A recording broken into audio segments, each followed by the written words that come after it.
Good afternoon. Last night, Hamas murdered at least 5 Palestinian aid workers in Gaza. They ambushed a bus clearly marked and carrying over 24 humanitarian staff from the Gaza Humanitarian Foundation. Several others were injured. Some may have been taken hostage. These were civilians. These are aid workers risking their lives to feed the people of Gaza. Hamas guns them down in cold blood because they do not care about Palestinian lives. They do not care about life, period. It is an attack on humanitarian workers, who the UN claims to care so deeply about. And I'm asking you today, where is the condemnation from the Secretary General? Where is the condemnation from the United Nations? Moreover, the General Assembly will not meet to condemn that crime. It will not gather to denounce Hamas. Instead, it will probably pass a resolution which is a farce. It is a moral failure. It is a political stunt. If it passes, it will be remembered not as a step toward peace, but as a disgraceful act of appeasement. It is a resolution that rewards terrorists and abandons their victims. Very soon, in about an hour, the GA will vote on a text that is a text that does not condemn Hamas for the atrocities it committed on October 7. I encourage you to read the text and look for the condemnation. It does not make the release of the 53 hostages still held in Gaza a condition for a ceasefire. It does not hold Hamas accountable. The terrorist who started this war, prolonged this war, and tortures our hostages. This assembly has had over 20 months to say the words. Very simple. We condemn Hamas and we demand the immediate release of the hostages. But those words are nowhere to be found. Instead, the GA will try to place all the pressure on us, on Israel, the only party that accepted the proposal that was offered by the US, Qatar, and Egypt. Israel has accepted every proposal under the framework. Hamas has rejected them all. And yet, this resolution acts as if that never happened. I say today to every delegation that will vote on this resolution, and we know that it will pass. If you refuse to condemn Hamas, you commend them. If you fail to demand the release of the hostages, you abandon them. If you try to erase October 7, you are complicit in allowing it to happen again. No General Assembly resolution, no moral failure, no hypocrisy will change the reality. Israel will do whatever it takes to bring all of them back home.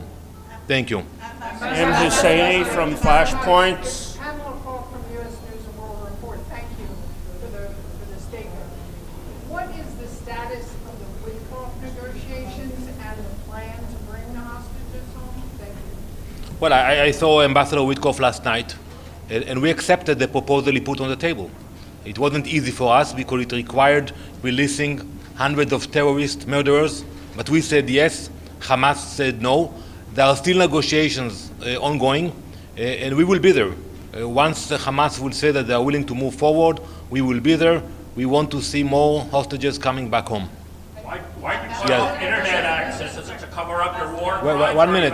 I will answer your question. Don't worry, please. Ambassador, is Israel planning to strike Iran? And then the second question. Well, that's it? That's the only question? No, I think Well, I will tell you that. You know, I cannot go into details, but we are very serious when we say that we will not allow Iran to obtain nuclear capabilities. President Trump and the administration are trying to negotiate with the Iranians. They said it will be for 2 months. I think that window is almost closing very soon. And if we will see that diplomacy is not working, we will do whatever is necessary to make sure they don't obtain the nuclear capabilities. We saw a few months ago they sent hundreds of ballistic missiles into Israel. So we cannot wait for them to have nuclear capability. We will not be in that position. How many nuclear weapons does Israel have? is there anything imminent? I will not get into that. Yes. Shudaji with China Central Television. Ambassador, I think this is a question many of us would like to know. We know the center of this issue now is what you mentioned, Hamas. But can you clarify a little bit, what is Hamas now? Like, who can you define as Hamas? The one who's with guns, who attack Israeli civilians? Can you give us a little bit of elaboration? So Hamas today, it's not the same Hamas that was there in Gaza on October 7th. It's reduced, it's weak, but it's still there. We saw what they did last night to the humanitarian workers. They are still trying to take advantage of the humanitarian aid. We revealed some information that they're actually putting pressure on the NGOs inside Gaza. So they are still there. Very weak, but are still there. Well, if you see somebody carrying a gun and shooting civilians or aid workers, he's a terrorist. And that's what we are doing. Israeli? We are hunting them down. Yes, I will answer your question, please. Did you cut off the internet to stop more evidence of your war crimes from coming out, or are you escalating your murderous carnage in Gaza? Okay, I will answer your question. We haven't cut the internet in Gaza. There is the internet in Gaza, if that's your question. Didn't Netanyahu foreshadow that this would happen on May 14th?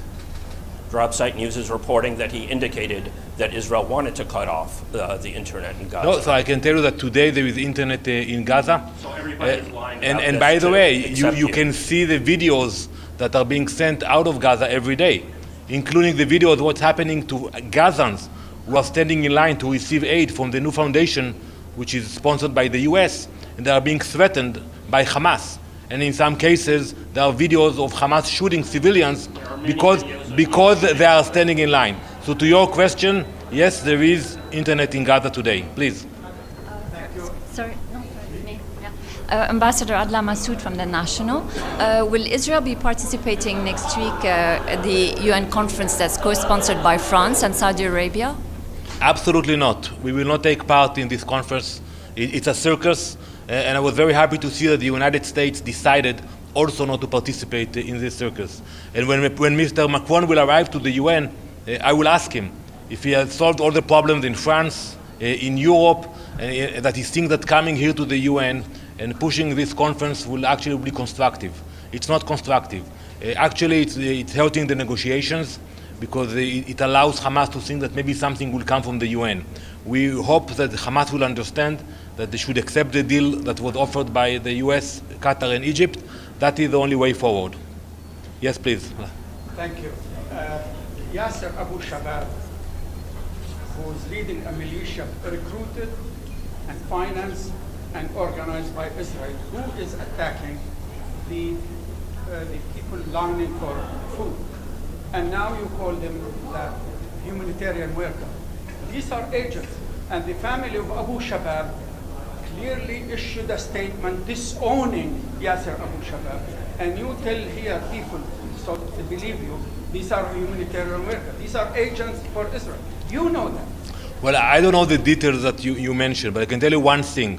There are forces in Gaza that don't want that the centers that were opened will succeed. As of now, there are 4 centers. 3 of them are operational. Today, 3 centers were opened. And today, 36,000 meals were distributed by the fund to packages to people and families in Gaza. So I don't know who is supporting or not supporting, but there are people who are trying to block civilians from getting the aid that is being distributed by the fund. Thank you very much.